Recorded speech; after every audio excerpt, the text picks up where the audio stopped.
বন্ধুরা, বিদায় 2023 চলে যাচ্ছে। তো কি হয়েছে? 2023 চলে যাচ্ছে তো কি হয়েছে? এক একজন যেভাবে ইমোশনাল মিউজিক লাগিয়ে দিচ্ছে ব্যাকগ্রাউন্ডে, দিয়ে ইমোশনাল করার চেষ্টা করছে। এটা কি হচ্ছে?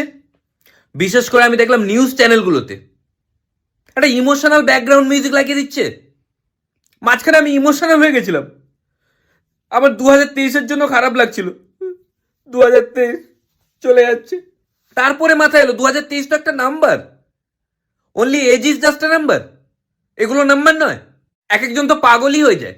বাই বাই 2023, যেন কোনো মানুষকে বাই বাই করছে, আনন্দ করছে। ওয়েলকাম 2024, 2024 আসছে।